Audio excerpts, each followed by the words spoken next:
Hello everybody, welcome back to Leading Our Own Way. It's part 2 here with Ash. It's Wednesday morning here in Australia, but if you're living in the UK, it's Tuesday evening. If you're in the USA, which I know a small percentage of you guys tune in, it's probably mid to early afternoon, Tuesday afternoon. Don't worry, I won't tell you what's happening here in the future.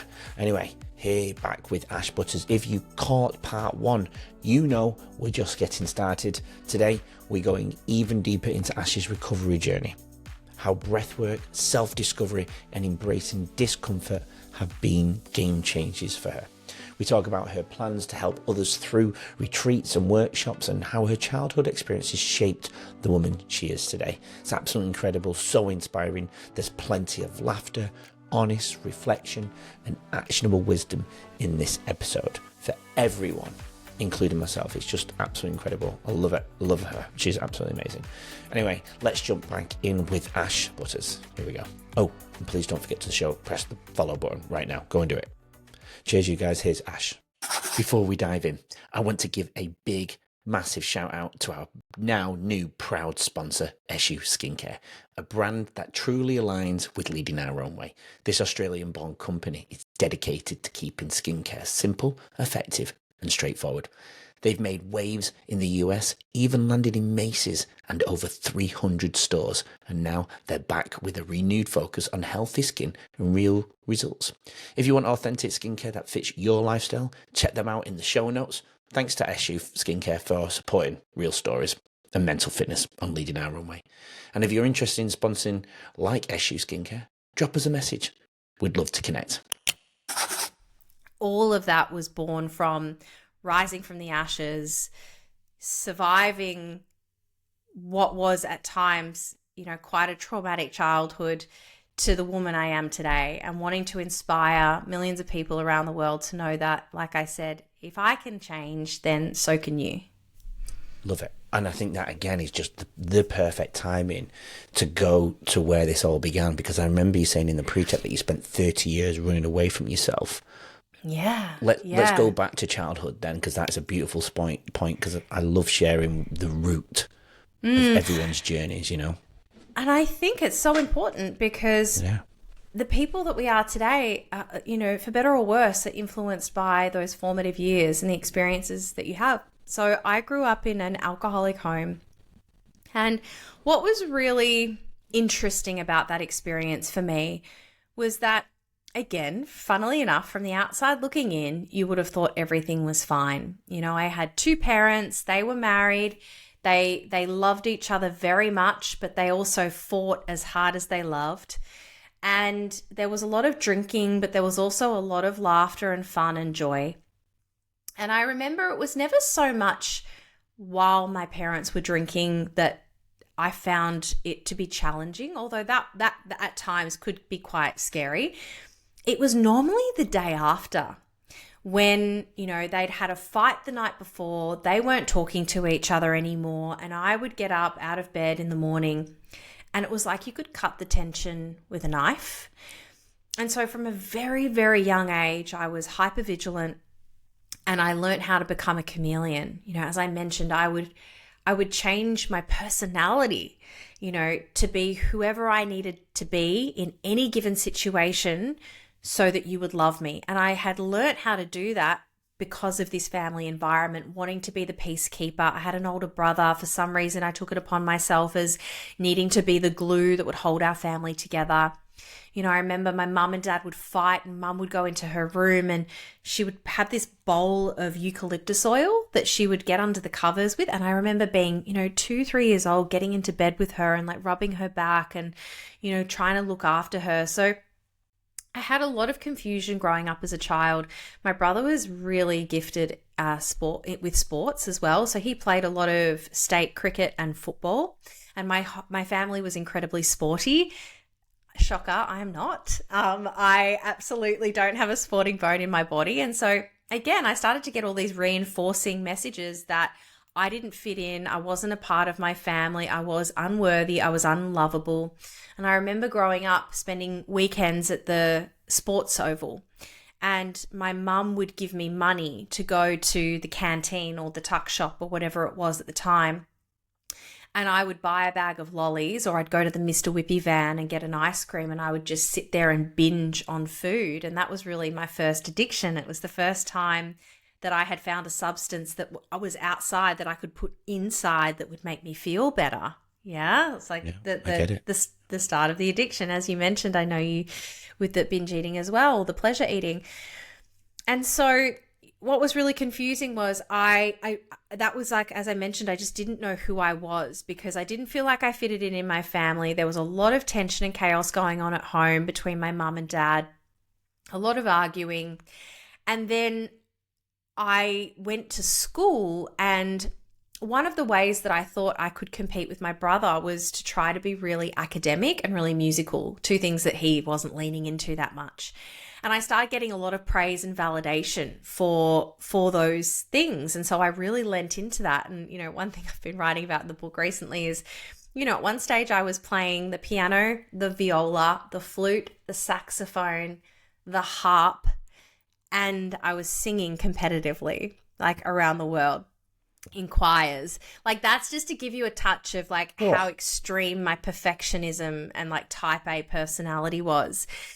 And then what started to happen once alcohol was introduced was I was showing up at school, being the straight A student, friends with all of my teachers. But then I was going out on the weekends and I was drinking alcohol. I was getting into relationships with boys. I was, I tried my first Class A drug by the time I was 14. And then I was doing drugs quite consistently from the age of 14. So it was this real dichotomy, these completely two different versions of Ash. And so I didn't know who I was. And look, all of this was going on, and there was a number of things that happened throughout that time. Oh my goodness, like a man trying to break into the house once and the police being called, which was really traumatic and something that still affects me to this day.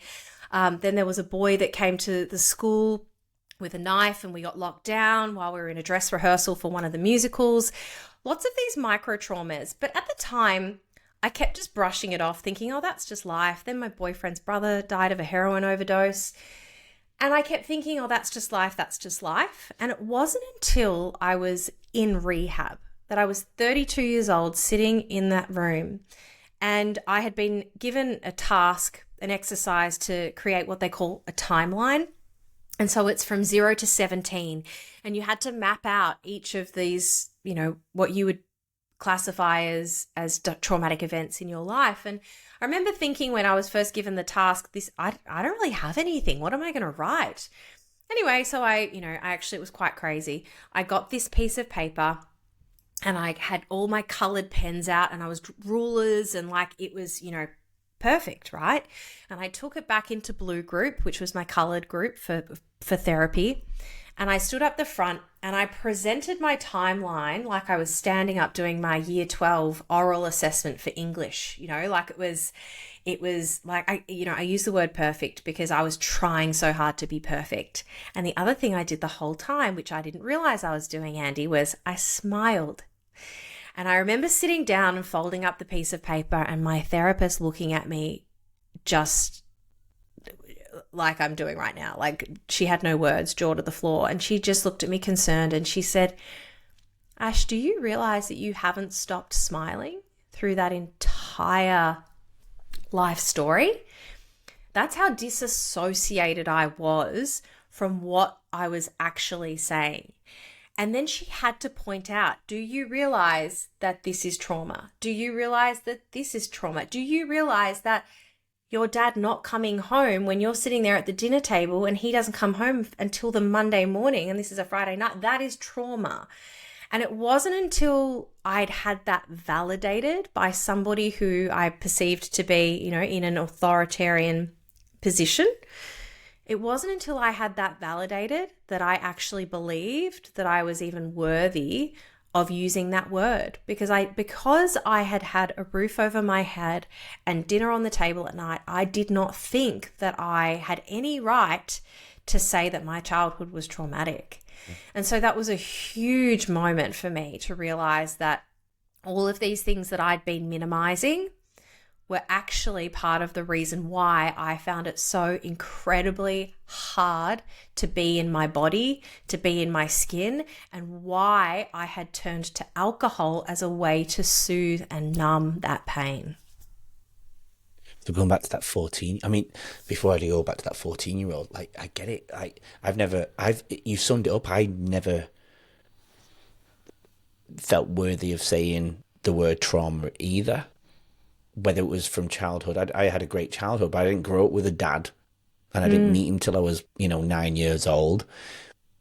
But when you think about that cellular level response, but little boy doesn't know if they want, but they, and I connected to you about not seeing your dad over the weekend. You think it's normal, don't you? It's normalized, and I had a great childhood. There's nothing bad to say about my childhood, but I can't imagine not being in my son's life, right? Do you know what I mean? Totally. He's a good guy. Like, I get along with him, but there's still like a hole missing.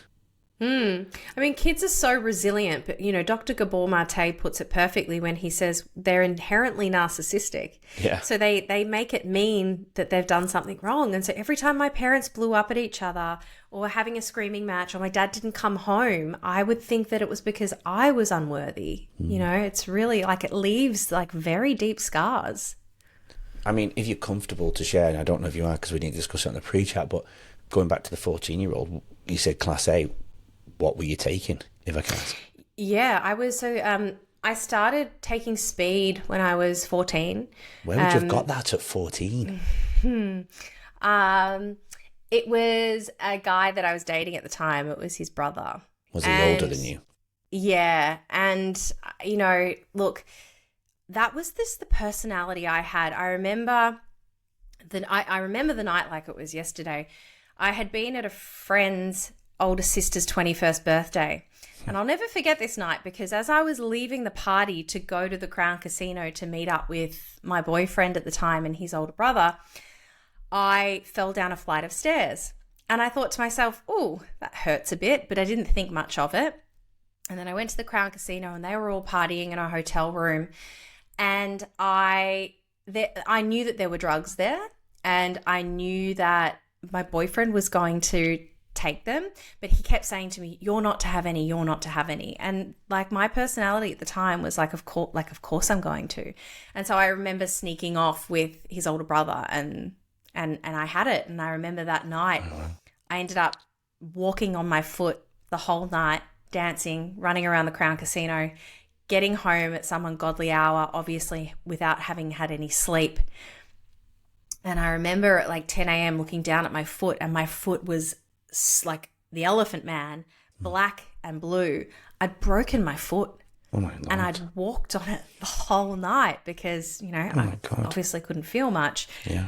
And even though I didn't become addicted to drugs after that very first, I loved the feeling. So again, it was something that I was like, right, I'm going to do more of that. And so I did. And it was mainly a weekend thing. It became cocaine when I was about, I would say around 17 is when I started doing a lot of cocaine. And then this is the delusion of the disease of addiction and how it played out for me. I moved out of home when I was 17 and I was living with another boyfriend at the time. And I decided that I was going to stop drinking for 6 months because bad things kept happening when I was drinking, and I was having arguments with my boyfriend. And I thought, I've got to get on top of this. And so I stopped drinking for 6 months, but I did cocaine every day. And I ended up getting myself into a huge amount of debt that I had to then reach out to my parents for to get bailed out. And I remember, not making that decision lightly. I was lying there in my apartment thinking to myself, well, how am I going to get this money? And, you can put the dots together. I thought of every single way that I could possibly have made that money, I had gone to cash converters and sold my saxophone and my electric guitar. Oh no. And I still hadn't even come close to getting the amount that I needed. And so can I ask? I went, how much? Oh, it was in the thousands, and I just didn't have that then. I was 18 years old and I was at beauty school, and because I dropped out of uni at the time, and I just hadn't come close to it. And so I remember having to confess to my dad what had happened at the time. And my dad was still drinking back then. And I remember we didn't know anything about rehab or 12-step communities. And so my parents at the time sent me to a health farm. And my dad actually went with me. And for the 8 days I was there, I didn't drink or use drugs. And, I was having colonics and isotonics and, fasting and all this kind of stuff. But there was absolutely no education around the disease of addiction. And I didn't know that there was anything wrong. And so, of course, when I got home that night, I was drinking and using again. So, it was a pretty crazy time. And then drugs just continued to be a part of my story up until I got sober. It was always the alcohol that kicked things off, though. I think I definitely relate more as being an alcoholic, but cocaine played a big part, and speed for a time. It was pretty crazy.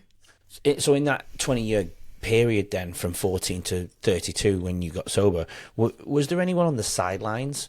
I know your parents came away and obviously sent you to the farm, but was anyone on the sidelines from any point in that time going, Ash, this isn't normal. This isn't who you should be. I don't know. Speaking to you on the sidelines, parents, were your parents even? What did your parents say when they found out as well? When they found out which time? When they found out when I needed the money? I mean, from 14, did they see a difference in you? No, Andy, because I was so good. Yeah, wow. I was a prefect. I was music captain. I was so insanely good at I have a keeping up the daughter. I'm act. scared. No. Sorry, come talk to me. I'll let you know. Yeah, I'm coming to you. The warning signs. Yeah. And look, and this is, I have a wonderful relationship with both of my parents, and I know that they did the best they could. I truly believe that. And I'm grateful for both of them.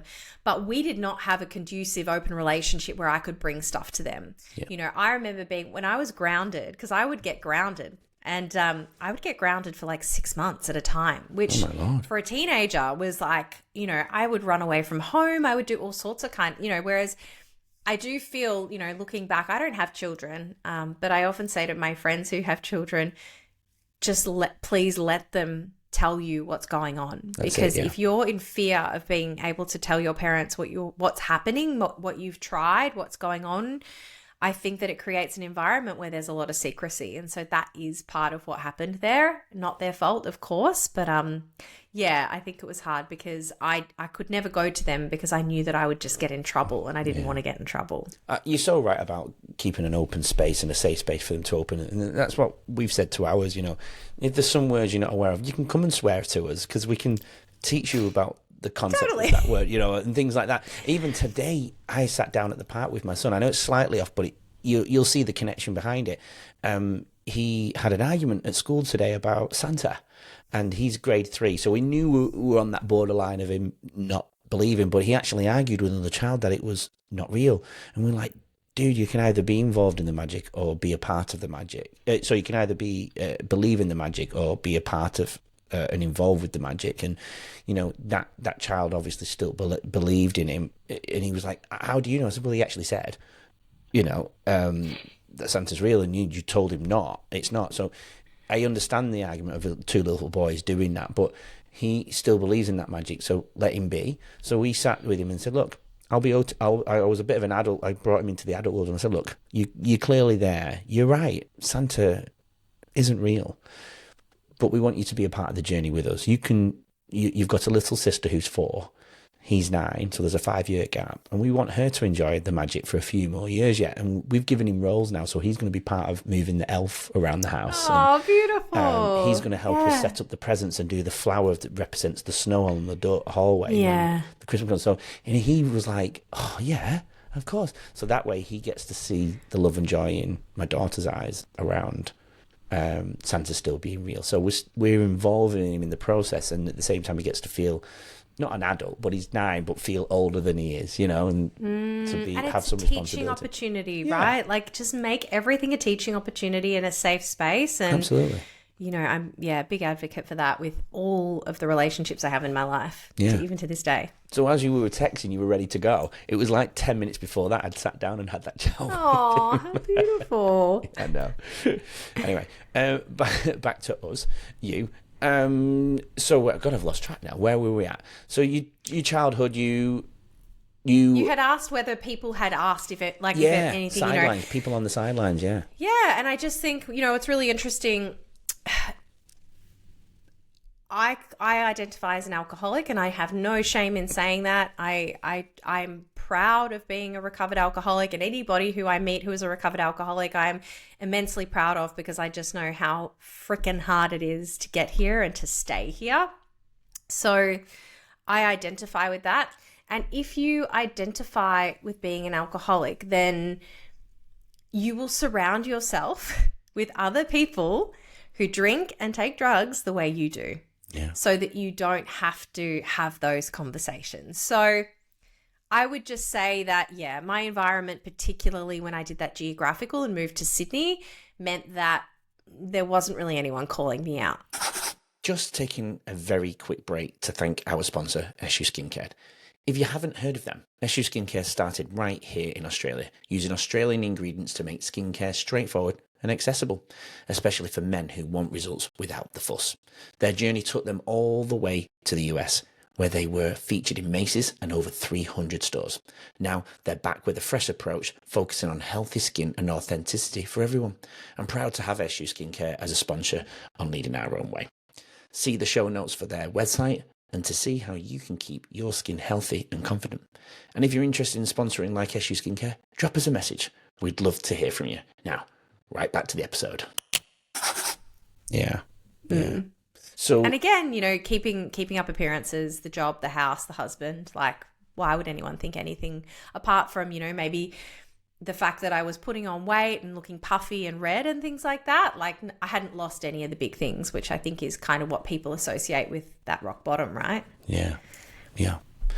So you made just quickly, I know we won't be far off doing a full loop of your journey, but there was a point, you lived in Melbourne, you're from Melbourne, sorry, but you moved to Sydney. In 2014, you made a shift to Sydney. What was the reason behind that?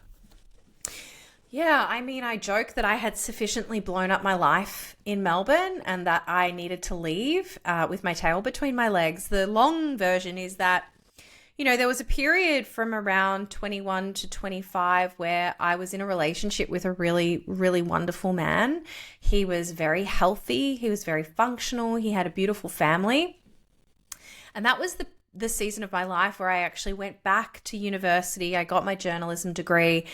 And things were looking like they were getting on track. I was still drinking on the weekends and partying, but it wasn't totally out of control crazy. When you say back, sorry to cut you off, but when you say back to university, you'd been to university before? I went to university for a week and I dropped out when I was 18 because I just wanted to party. Yeah. So I'd gotten into the degree that I wanted to get into. I'd gotten the scores in my year 12 ECE, and I went to orientation week and I just thought, nah, forget this, I don't want to be here. And I ended up convincing my parents to let me drop out, even though I was living out of home at this stage. And my mum said, well, as long as you do something. And so I decided to go to beauty school, partly because I've always loved beauty, and that would then open the door into a 15-year career in the beauty industry. So I understand the reason why that happened when I look back now. However, at the time, I think I thought it was just something that I could do with my eyes closed. So I was partying really, really hard and then going into the city and doing my whatever I needed to do to pass. And so that was a year diploma when I was 18. Yeah. But I didn't go back to uni until I was 21. So I was actually considered a mature age student, which was quite funny. Well, I went back to university when I moved back to Australia at 28, so I was definitely mature. Yeah, for sure. Yeah, so I did all of that. And then, it's really hard to describe this to people who aren't alcoholics or addicts, but it was almost like that inner voice that I was talking about it's like the devil and the angel on your shoulder. Mm-hmm. And it was just like, I can't describe it as any other, way, but I was bored. I was so bored, and this wasn't anybody else's fault. Certainly not my boyfriend. He was a beautiful man. There was something inherently wrong with me at the time, and I needed the chaos. I needed the carnage. That was like what I was used to. Yeah. And so I self-sabotaged and I blew up that relationship. And, the town that I grew up in here in Melbourne. Everyone knows everyone, and it was really bad. It was really hard for me to show my face. And so about 6 months after that, I just picked myself up and I went back to Sydney. I had been speaking to an ex-boyfriend at the time, and he was living there, and it just kind of felt like the pieces were falling into place. So I moved up there, but then we ended up breaking up a week after I got there. So I was like, right, new city, still working with the same company, but I'd had to take a demotion to move. And that's when I just fell into a really, really intense party scene. And about 12 months after that is when I met my husband, or the man that I was going to marry. And then we went through our whole journey together, and then, obviously separated in 2021 when I moved back here. So. And there was the part that you started to take control was after that, wasn't it? How did that change? Because you guys there was a point where you gave yourself space. Your husband went away, wasn't he? He went to India for a silent retreat, and that was a really good time for you to take control. And I understand that when you said that to me, I was like, oh yeah, when you have space away, it helps you give clarity, doesn't it? I think we should touch on that bit first. That was the catalyst to my rock bottom. So my ex-husband at the time, he had his own demons. He was dealing with a lot. We'd lost his brother to suicide actually 2 weeks before our wedding day. And so we'd been married for 2 years at the time, and it was the start of 2020, and he decided he was going to go to India to try to sort out his life and get clean and heal. And I remember thinking, because I was so good at blaming him for my addiction, that I thought, once you go to India and I'm on my own, I'm going to tidy up my act. I'm going to stop drinking every day. I'm going to get back into the gym and, all this stuff, and life will be great. That was the delusion. And he went off to India, and within 5 days I was drinking more than I'd ever drunk before. And that was what led me to that Friday night, the 14th of February, 2020, where I told my mum, I was in Melbourne at the time, I told my mum I was going to go out for one drink, which I truly believed that's what I was doing. But, as an alcoholic, it's never just one. And I ended up walking back through the doors of her house 8 o'clock the next morning, and the look of devastation and just utter hopelessness on her face broke me. It shattered me. And I fell to my knees and I just said, I need help. And that was the day that we called the rehab, and I was walked through the doors of that rehab 7 days later, and that's my sobriety date, which is the 24th of February, 2020. So that's clearly the pivotal moment, isn't it, for you? Without a doubt. If I was to ask your mum that question of how she felt that day and what it appeared, that atmosphere even in that room, and seeing her daughter the way she was, what do you think her response would be in this moment right here if she was sat next to you? Oh, she was just broken. She was just so sad. And I think she just felt like there was nothing else she could do. So she knew the build-up before that night then? Oh, absolutely. Yeah. Like, I'd been hiding vodka bottles because I would stay with mum when I came down to Melbourne for work, because my head office was actually in Melbourne, even though I lived in Sydney. So I was flying back and forth a lot. And I'd hide vodka bottles in my underwear drawer in the spare room and all sorts of crazy behaviour. And I think, she just hoped that I would finally get to that point, but she didn't know. None of us knew what it was going to take. Yeah. And just I think utterly broken and just sheer devastation at that point. Yeah. And then when I said I need help, but it was like, it was a call to arms. She was on the phone to my dad. He was over at her house within 10 minutes. And the three of us sat there, and I was chain smoking cigarettes out the back. And we made a plan, and it was a really beautiful moment of coming together as a family. But yeah, it was pretty devastating as well to see, her baby girl in that much pain. Absolutely. And along with your lifestyle of your job, you mentioned earlier, it was quite a high stake job, wasn't it? We've not really touched on it, and obviously we don't need to mention names if you're not comfortable, but you had a pretty big job. Tell us a little bit about the stresses of those jobs. And I mean, I know you were flying all around the world doing what you were doing, because I think it's important, because people go through stresses of their jobs every day, don't they? Yeah, of course. So I was working as a national retail and education manager for a Fortune 500 company in the beauty industry. Basically, that means national sales manager for those who are trying to unpack what that means. And I had a really, really cool job because I got to look after these really amazing beauty brands, makeup and skincare. I was responsible for training all of the staff that sold the products and then obviously selling those products and, the bottom line. And so I was, I had the incredible opportunity of flying all around the world to do training sessions with these brand founders and with these lead educators. So I would often be in Paris, London, and New York, as well as managing my team all around Australia. So yeah, I think I was taking about between 90 and 100 flights a year. Wow. Yeah. And I loved that because I could drink, I was drinking in the lounge, I was drinking on the plane, I was drinking in the hotel. Like it was the most diabolical situation for an alcoholic. I'm picturing you flying on like private jets and stuff. Oh no, it certainly wasn't that. But it was, it's a really good way to hide your alcoholism. I'll give you that. Oh, I bet. Well, the people in your life now must be so proud from the beginning of this episode of who have joined you only this journey for the last hour and so many minutes. The other people in your life have been a part of it for the whole life, your whole life. So they've seen through your highs and your lows and the darkness you've been through. They must be so proud of you right now, especially your parents. Oh, without a doubt. My parents are incredibly proud of me. And like I said, I have such a beautiful relationship with both of my parents today. It's also been my friendships that have, some sadly have fallen away as a result of, my choice to live a sober life. But, I've got some ride or dies in my corner that have known me for 20 plus years.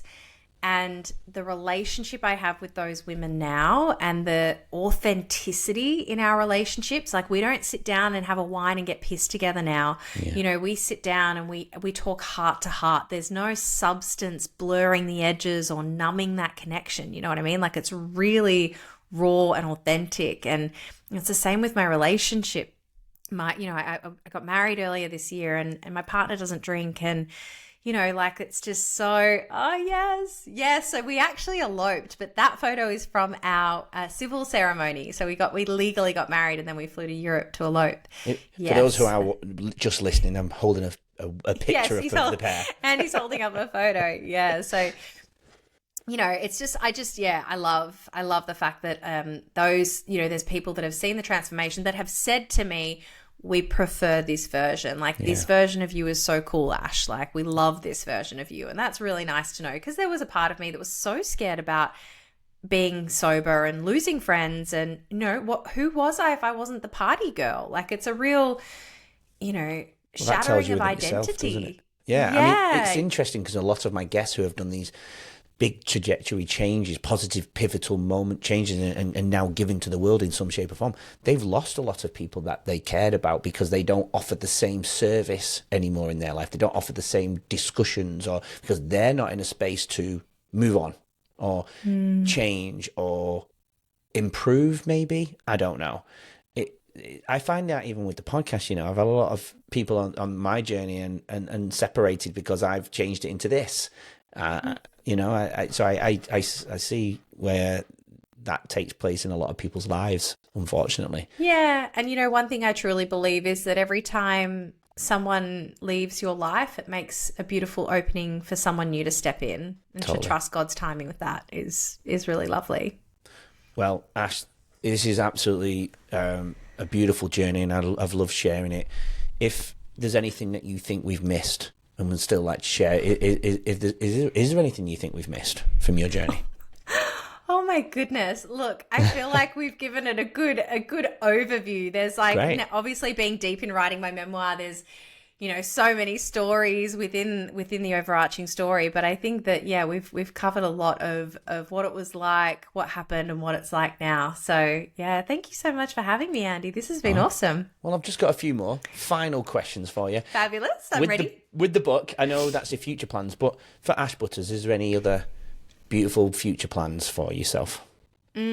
Well, I'm in full retreat mode at the moment. So I'm actually running a workshop. I'm not sure when this episode's going to come out, but I'm running a New Year's Eve workshop, which is sold out, which is incredible. That's here in Melbourne. And then, yeah, it's full steam ahead. I think I'm going to throw in a cheeky holiday to Bali at the end of Jan. I'm just chatting to my husband about that now. It's one of the really cool things about, building a life beyond your wildest dreams is I have this flexibility now. And, it's really important, I should mention as well, as this is not the life that I thought that I was going to have. When I was dreaming up my life in my late teens, early 20s, I thought I was going to be a mum. I thought I was going to be doing all these sorts of things that haven't happened. And yet it couldn't be any more perfect and I couldn't be happier. So I think, again, that's something really cool to see that, don't hold on to your ideals too tightly, because when you let go just a little and you allow the universe to guide you, it could end up better than anything you ever dreamed of. Sometimes the best plan is no plan. That's right. I know you've given, oh my God, so many pieces of wisdom throughout this episode, but if there's one powerful piece of advice you can give to anyone that can connect with some of the topics that we've discussed today, what would that be? If there was one thing that you could start doing tomorrow, I would suggest implementing a morning routine. This has been an absolute game changer for me. It was something that I started doing in rehab, and, it can be whatever it needs to be for you. You're welcome to reach out to me, DM me on Instagram. I can give you some ideas, but at a pinch, the things that are absolute non-negotiables for me in the morning, prayer. And that can be, whether you're praying to God, the universe, angels, whatever it is, developing and nurturing that spiritual connection for me has been a fundamental in changing who I am and becoming the woman I am today. And maybe today, and it could just be, like a message of thanks, of gratitude. That then leads me into writing a gratitude list. So at a minimum, 3 things that you're grateful for, share it with someone. Yeah. Make sure they share it back with you. That's a really important part. Prayer, gratitude, and meditation. Meditation, even if it's just 5 minutes, it can be guided, it can be unguided, it doesn't matter what it is. Meditation is the tool that is going to help you learn how to practice the pause. And if you can be somebody who just takes a couple of breaths before answering a question, you will stop being a people pleaser. You will live more embodied, you will have better intention, and you will feel like you're living a life that is in alignment with your values, not a life that you feel like you should be living based on society's expectations. So prayer, gratitude, meditation, morning routine. I'm going to throw one more in there because routines was part of my notes, and routines actually, believe it or not, comes up in most episodes. Something I've got a picture of you here as well. The cold plunges. This is what I do every morning. Yes. So I've got to be real here. Go on. I hate cold plunges. I knew you were going to say that. And it's something that I go in and out of doing. I certainly don't do it all the time. And also, there's all these statistics on whether or not they're actually good for women or not. Yeah. Certainly not ice baths, but a cold plunge around 8 degrees is. Yeah. I think that they are brilliant, but I do not like them. So I want to be very honest about that. Nobody likes them. It's the feeling that you feel for the rest of the day you fall in love with. I would rather do an hour yoga flow. Oh, come on. Yeah, I know. I I just love the feeling how just clear and I am when I've done it. I don't know what it is. I know the science behind it, but it's so real for me. That's really one of the things that changed. I was just reading about a guy suffering with anxiety who wouldn't go out of his house for 10 years. I wasn't to that point, but he started to talk about the trauma on the skin being, well, it's traumatized now, isn't it? Cold water on the skin, because we've programmed ourselves to have hot baths and hot showers and get rid of the day that way.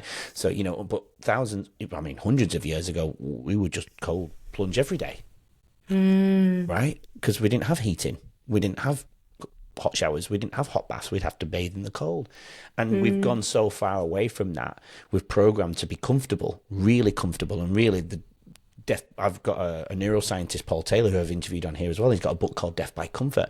We need to get comfortable with being uncomfortable again. And that's how we build resilience. For sure. You know what I mean? Like, we've come so comfortable. And I'd spent a whole episode talking about comfortability. And Well, it's one of the reasons I love teaching yin yoga so much, because you hold the poses for 3 to 5 minutes and oh my goodness, talk about meeting yourself. Like, oh my Lord, yeah. It, like, physically it's uncomfortable, but mentally as well, like to sit in the stillness and just to be with yourself. So I totally agree. Like learning to sit in discomfort is a superpower. Superpower. Oh my God. And I try and teach that to the kids. And it's funny you even brought neural pathways. I mean, God, we could talk another hour about this, but I speak to kids about, the synaptic connections, neurogenesis and myelination, and tell them that you can actually achieve anything that you want in life. But then no one ever teaches them about the thinking. We just teach them and expect them to learn. But if we teach them about what's going on inside their head whilst they're doing it, they can see how it's working for them and how it's not working for them. And I always say, I give them a pointless code. So all around Geelong, they've got a pointless code going around, and I teach them the art of the pointless code. And I've got kids coming up to me a year later telling me the same code. And I said, see, you've memorized and learnt something that's boring. You can do anything if you put your mind to it. And I tell them about the crazy Uber guy. Everyone laughed at the idea of Uber. Everyone shunned that guy off and said, I break it down. I said, look, I moved to Australia. The basketball house I was living in said, we went out one night and he said, why didn't you get an Uber? I went, what's that? He said, well, it's a guy in his own car that will come and pick you up wherever you want to be picked up. There's no exchange of money. He'll take it from your bank account and he'll drop you off where you want to go. But you're in his car. I'm thinking, I'm going to get kidnapped. I'm not going to do that. Yeah. Are you crazy? I'll just walk to the taxi rank, and it's cheaper, a lot cheaper back then. And everyone shunned him off. But now that guy employs millions of people around the world, and he sold the business for billions of dollars. Be the crazy guy. Be the crazy person in the room, Anyway. I love that. Purpose. Ash, it's very crystal clear what your purpose is, but I always ask the guest to put it into one powerful line, and I think it's just a beautiful way to end the episode. Yeah, if I had to summarize my purpose in one word, it would be to guide people back home to themselves. Beautiful. Perfect way to end. We won't add anything more to that. What a great journey you've been on. Thanks, Ash. Thank you so much for having me, Andy. I've absolutely loved it. You're a legend. Keep doing what you're doing. I love it. Thank you. I appreciate you. And you're right. We are friends, and you're stuck with me now, so I apologise. And all my friends who are listening will go, he's not lying. Bring it on. I love it. They're rolling their eyes as they listen. Ash Butters, thank you for joining me so much. I just appreciate you coming on the podcast, Leading Our Way. It's such an honour to have you here, and I know we'll help millions of people, so thank you so much. Thank you, Andy White. To everybody else, keep coming back every week. I love you guys. Keep returning. It's amazing that we're all trying to figure it out still of how we lead our own way. But until next week for another amazing guest, keep leading your own way and listen to the outro. I'll be right back in a second. See you in a sec. Bye for now. Wow. What a journey.